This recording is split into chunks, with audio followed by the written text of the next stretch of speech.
Ladies and gentlemen, let me start by saying this. Life doesn't give you what you want. It gives you what you deserve. That's both the bad news and the good news. The bad news is that wishing won't change your life. The good news, you have the power to earn, to grow, and to become the kind of person who gets exactly what they want. If you're serious about getting what you want, you need to understand a few things. First, success is not something you pursue. It's something you attract by the person you become. You don't chase after success, you grow into it. Second, your results are a direct reflection of your philosophy, what you believe about life, work, discipline, and value. If you improve your philosophy, you improve your decisions.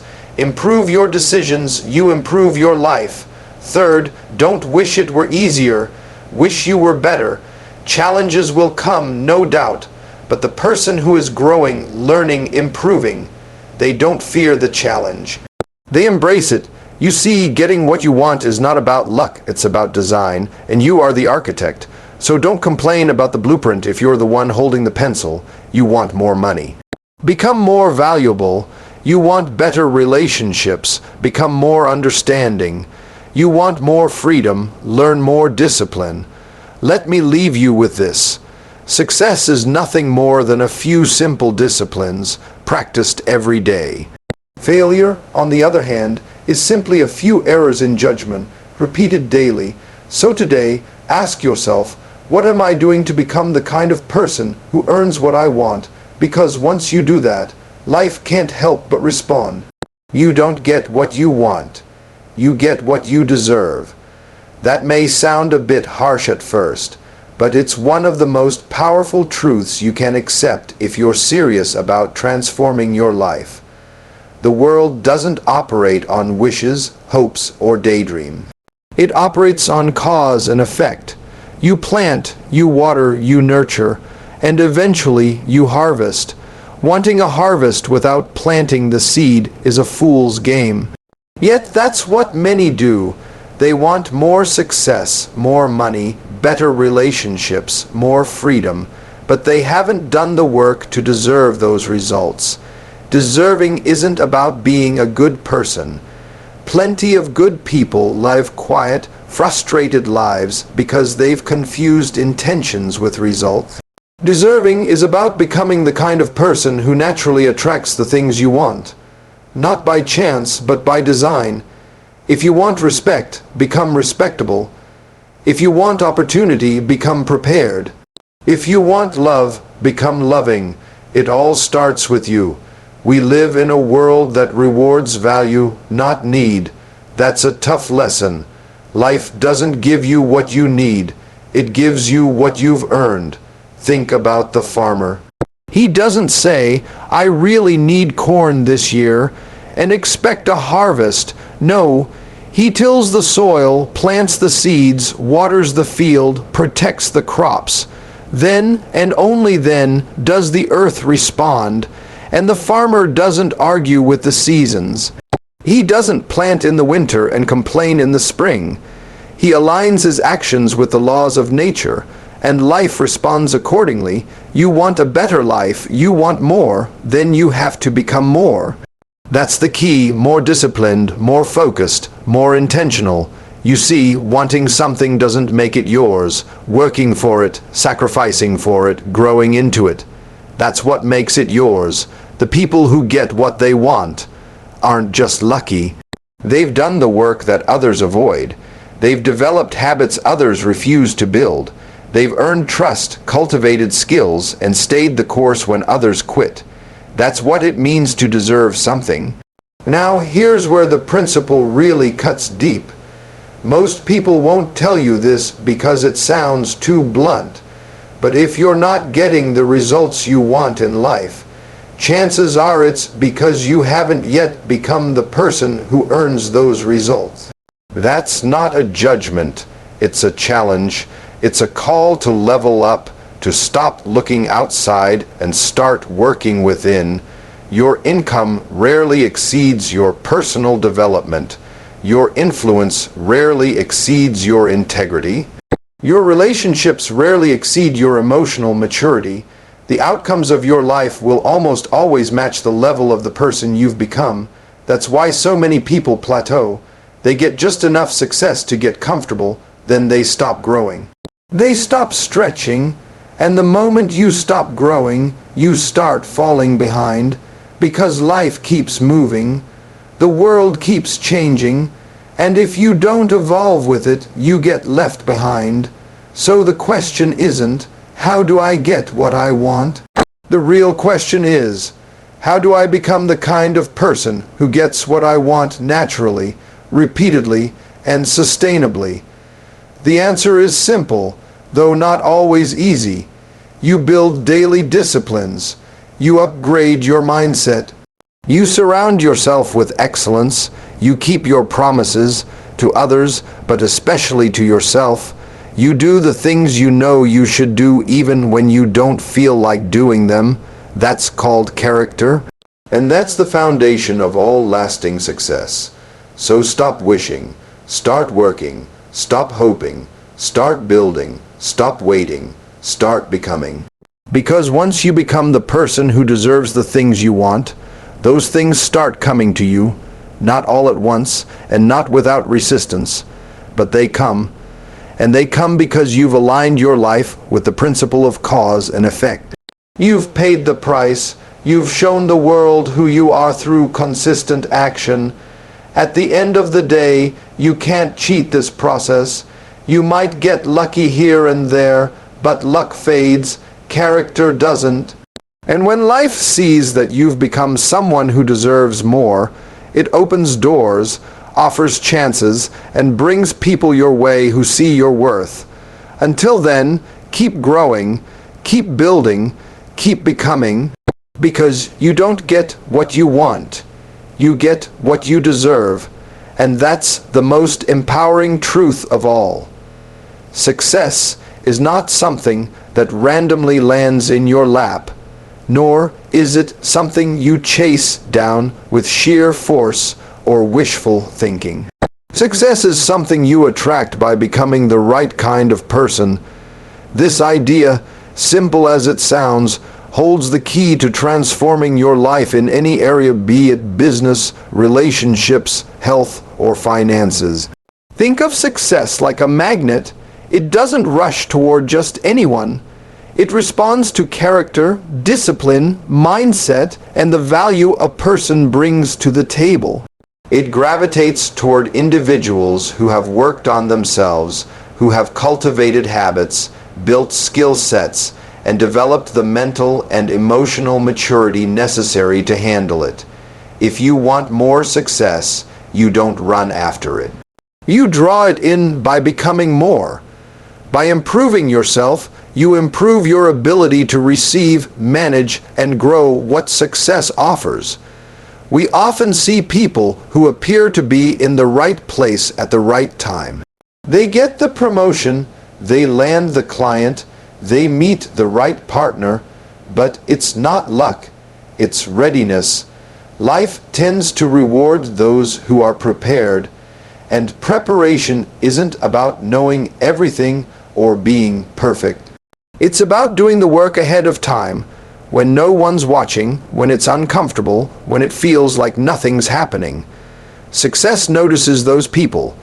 It recognizes the person who's been putting in the time, showing up consistently, learning, evolving. When opportunity comes knocking, that person doesn't just answer the door, they're already dressed, packed, and ready to go. To attract success, you must first become someone who can sustain it. There's no point in reaching the top if you crumble under the pressure once you're there. The world is full of stories about people who got everything they wanted and lost it all because they hadn't done the internal work. They hadn't built the foundation. They weren't emotionally or mentally equipped to handle what they'd received. So the success slipped away, sometimes faster than it came. That's why real success starts within. It begins with who you are, not just what you do. The right kind of person is someone who takes responsibility. They don't blame circumstances, the economy, or other people. They take ownership of their mindset, their energy, and their decisions. They understand that results follow action, and action flows from identity. Change who you are, and you'll naturally change what you do. When you build integrity, discipline, humility, and resilience, those qualities become the roots that hold your success in place. One of the most powerful truths is this: you attract what you are. If you're constantly struggling, facing the same setbacks, or falling short of your goals, it's not always the world's fault. Sometimes it's a signal, it's feedback. Life might be asking you to pause and take a hard look at who you're becoming. Are you the kind of person who follows through, who keeps promises, who learns from failure and bounces back better?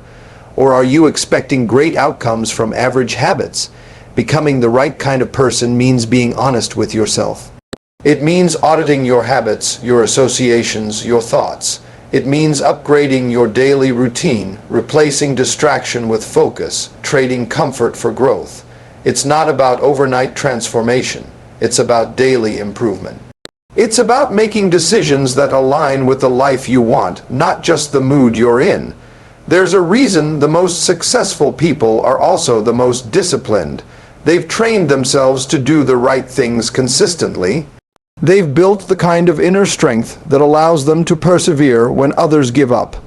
And because of that, success seems to find them. It flows to them, not because they're lucky, but because they've become trustworthy stewards of success.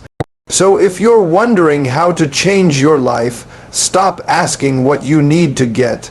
Start asking who you need to become. Do you need to be more focused, more courageous, more generous, more persistent? Whatever it is, start now.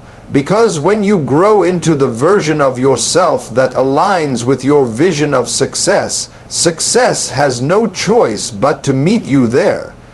Your personal philosophy shapes your life in ways more powerful and far-reaching than most people realize. It's not just a set of beliefs or ideas you casually carry around. It's the invisible compass that guides every decision you make, every action you take, and ultimately, the direction your life goes.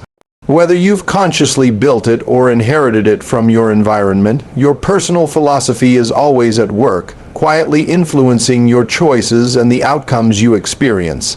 At its core, your personal philosophy is how you interpret the world.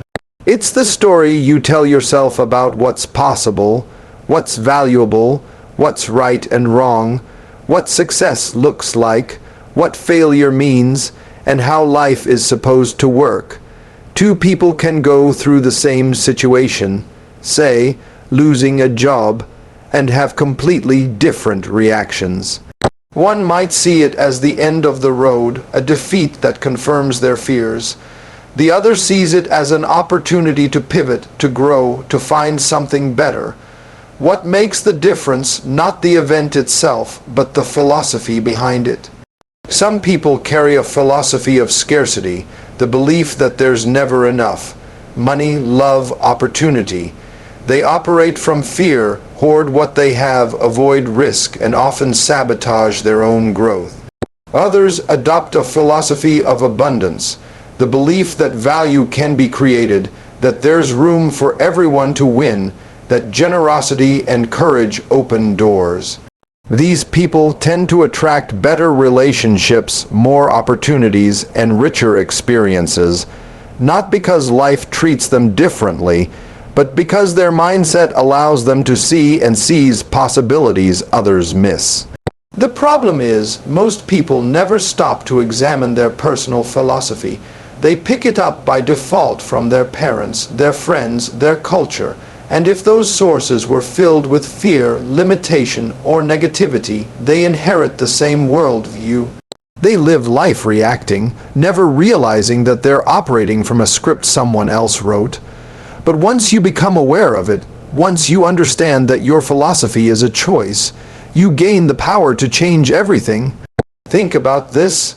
Every habit you have, good or bad, is rooted in your philosophy. If you believe that your health is your responsibility, You'll likely eat well, exercise, and take care of yourself. If you believe that your health is just a matter of luck or genetics, you might neglect it. The same applies to money. If your philosophy says money is evil or only for the lucky few, you'll subconsciously repel wealth, no matter how hard you work. But if your philosophy is that money is a tool for impact and freedom, you'll approach it with purpose, discipline, and vision. Your philosophy also shapes how you handle adversity. Do you believe challenges are punishments or opportunities? If you see setbacks as signals to quit, you'll never go far. But if you see them as lessons, you'll grow stronger, wiser, and more prepared for what's ahead. This is why two people with similar talents can end up in very different places, because their underlying philosophies lead them down different paths. The good news is that your philosophy is not fixed. You can change it. You can question it, refine it, and upgrade it. You do this by reading better books, listening to better voices, asking better questions. You expose yourself to ideas that challenge your assumptions. You replace limiting beliefs with empowering truths, and over time, your decisions start to reflect this new way of thinking. You stop reacting and start designing. When your philosophy improves, your standards rise. You no longer tolerate mediocrity, not in your habits, your environment, or your thinking. You become more intentional. You manage your time better. You choose your words more carefully. You align your actions with long-term values, not short-term impulses.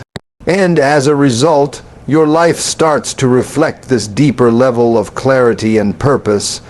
So if your life isn't where you want it to be, don't just change your behavior, change your philosophy. Ask yourself, what do I really believe about success, about failure, about effort, about myself? Are those beliefs helping me or holding me back? Be honest. Then do the work to build a better foundation, because once your philosophy changes, everything else will follow. You'll begin to see the world not as it is, but as it can be. And more importantly, you'll start to see what's possible for you. Embrace challenges, 3 words that separate those who grow from those who stay stuck. Life is not meant to be a smooth, uninterrupted path. It's filled with obstacles, setbacks, unexpected turns, and moments of difficulty. But those moments, the ones that test your patience, your skills, your beliefs, those are the moments that shape you. The people who rise above mediocrity aren't the ones who avoid challenges. They're the ones who lean into them. They understand that on the other side of difficulty lies growth, and that true strength is forged in the fire of adversity. When you embrace challenges, you make a conscious choice to see struggle as a tool rather than a threat. It means you stop asking, "Why is this happening to me?" and start asking, "What is this trying to teach me?" That shift in mindset is powerful. It puts you back in the driver's seat. Instead of feeling like a victim of your circumstances, you begin to act like a student of them. Every challenge becomes a teacher, every setback becomes feedback, and every failure becomes part of your foundation, not the end of your story. There's a reason comfort zones are so dangerous. They don't challenge you. They keep you in the realm of what's familiar and safe, where you feel in control but where very little growth occurs. The truth is, if you only do what's easy, your life will be hard. But if you're willing to do what's hard, if you're willing to stretch beyond what's comfortable, life tends to get easier over time. That's because you become more capable. You build mental resilience. You gain perspective. You prove to yourself that you're stronger than your doubts. Challenges reveal who you really are. It's easy to be confident when everything is going your way. It's easy to be optimistic when the path is clear, but when the road is rough, when the outcome is uncertain, when nothing seems to be working, That's when your character is revealed, and more importantly, that's when your character is built. You either quit, complain, and retreat, or you dig in, adapt, and push forward. The decision you make in those moments determines the kind of person you become. Often, the greatest breakthroughs come disguised as problems. You might be facing a situation right now that feels unfair, overwhelming, or just plain frustrating.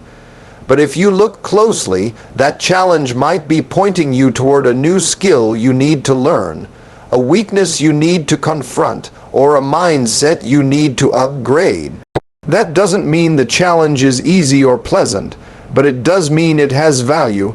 Growth rarely happens without resistance. Muscles don't grow unless they're challenged, neither does character. When you embrace challenges, you also start to build confidence.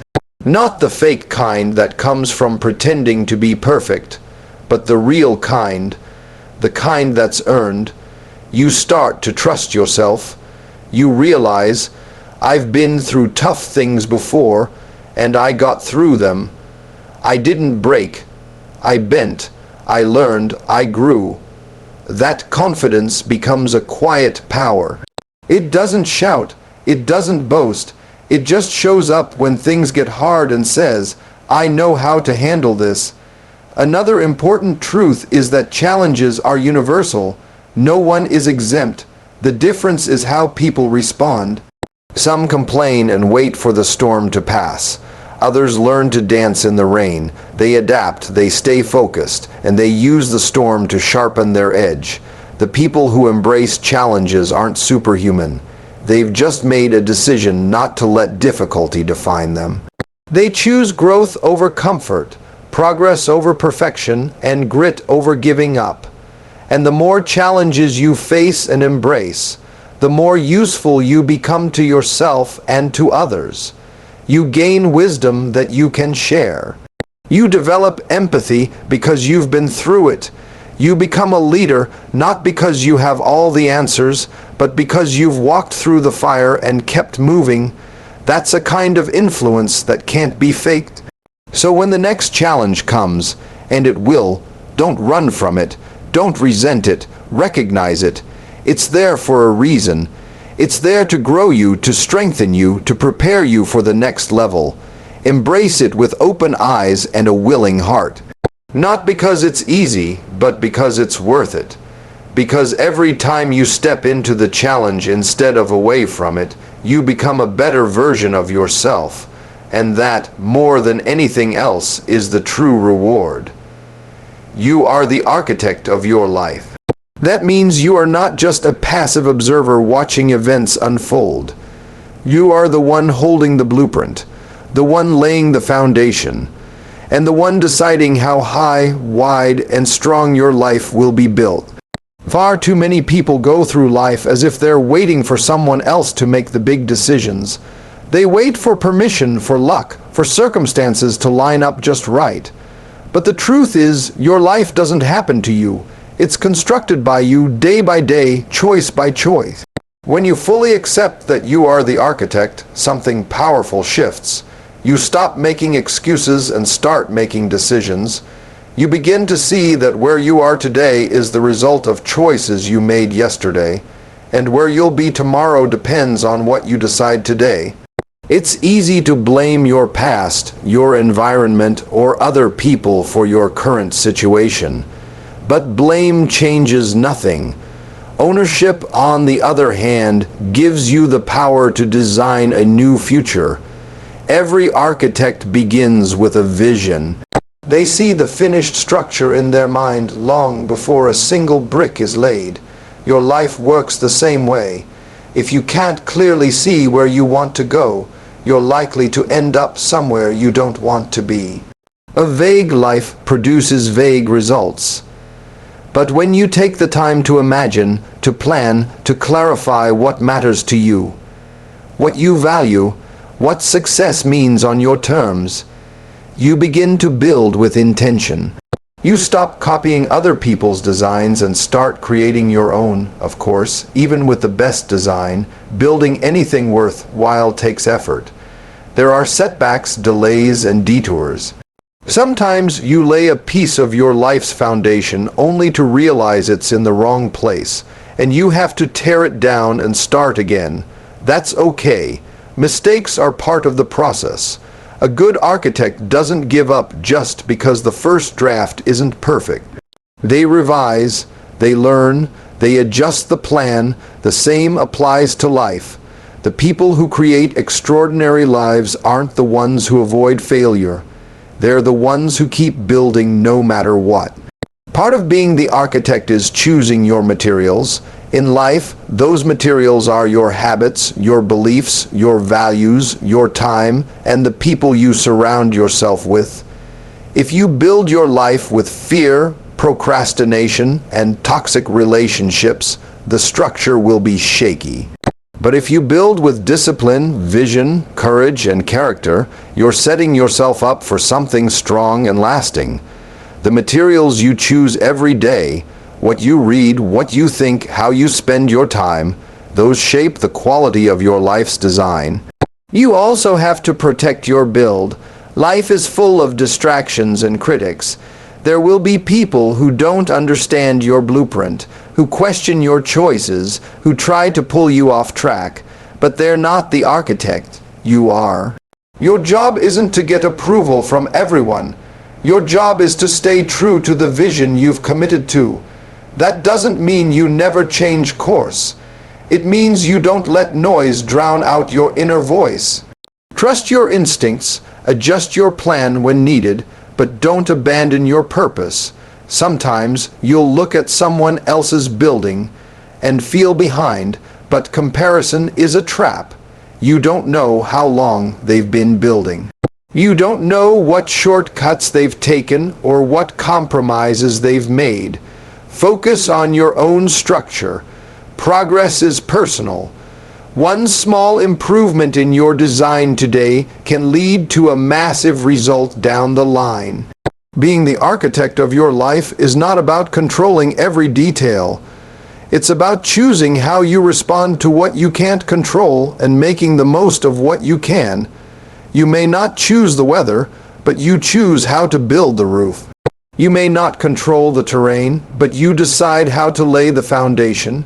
Your power lies in your daily decisions, what to believe, how to act, what to prioritize. So stop waiting for someone else to show you the way.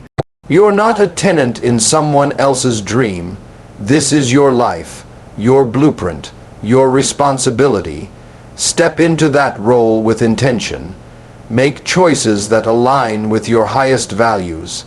Lay each brick with purpose. And know that while the process may be slow and the setbacks inevitable, the life you create is entirely up to you. You are the architect. Start building. Consistent, simple disciplines are the quiet force behind every meaningful achievement. They don't shout for attention, they don't offer instant gratification, and they don't look impressive on the surface. But over time, they compound into something powerful. Most people are looking for big breakthroughs, dramatic changes, or some secret strategy that will fast-track their success. But those who actually achieve lasting results know the truth. It's the little things done consistently that make all the difference. A simple discipline might be waking up an hour earlier, reading 10 pages of a good book each day, writing down your goals every morning, exercising for 20 minutes, saving a small percentage of your income, or drinking more water. None of these habits are flashy or difficult. In fact, they're so easy to do that most people overlook them, and yet that's precisely why they're so powerful, because they're easy to repeat. And in the repetition, in the quiet, daily commitment, is where the real transformation happens. The danger is that simple disciplines are also easy not to do. It's easy to skip a workout, to leave your journal untouched, to spend without tracking, to stay up late and hit snooze in the morning, and missing once doesn't seem to matter. That's the trap. Nothing happens the first time you neglect a small habit, but neglect has a compounding effect too. Just like discipline, If you skip the gym once, nothing changes. But if you skip it every day for a month, your health changes. If you ignore your goals once, life stays the same, but if you ignore them for a year, you'll drift off course. This is why consistency is so critical. It's not about perfection, it's about persistence. Doing something small every day doesn't feel exciting in the moment. There's no applause, no immediate reward, but what you're doing, even when it feels invisible, is building momentum. Every small discipline is like laying a brick. One brick doesn't make a house, but keep laying bricks day after day, and eventually you've built something solid, something you can be proud of. Success in any area is not the result of a single decision or action. It's the cumulative effect of countless, seemingly insignificant choices, stacked one on top of the other. That's why the gap between people who succeed and those who struggle widens over time. It's not that the successful have more talent, luck, or resources. It's that they've developed the discipline to do the right things consistently, even when they don't feel like it. Discipline itself is a skill. The more you practice it, the stronger it becomes, and once it becomes part of your identity, I'm someone who follows through. I'm someone who honors my word. I'm someone who takes care of the details. It starts to work for you. You no longer have to push yourself every time. Your habits start to pull you. It becomes easier to keep going than to stop. The beauty of simple disciplines is that they're within everyone's reach. You don't need a special background, a degree, or permission. You just need to decide and begin. That's it. Start small. Choose one habit and commit to it for the next week. Then extend it. Make it part of who you are. Build on it. Layer new disciplines on top of the old ones. And over time, your confidence grows. Not because of big wins, but because you've proven to yourself that you can keep your promises. It's important to remember that success is not a single moment of achievement. It's a lifestyle, and lifestyles are built on routines, patterns, and systems. The right disciplines, applied over time, create a rhythm in your life. That rhythm leads to progress, and progress creates fulfillment. You stop living by reaction and start living by design. When people see someone who's healthy, wealthy, happy, or skilled, what they're really seeing is the result of years of consistent, simple disciplines.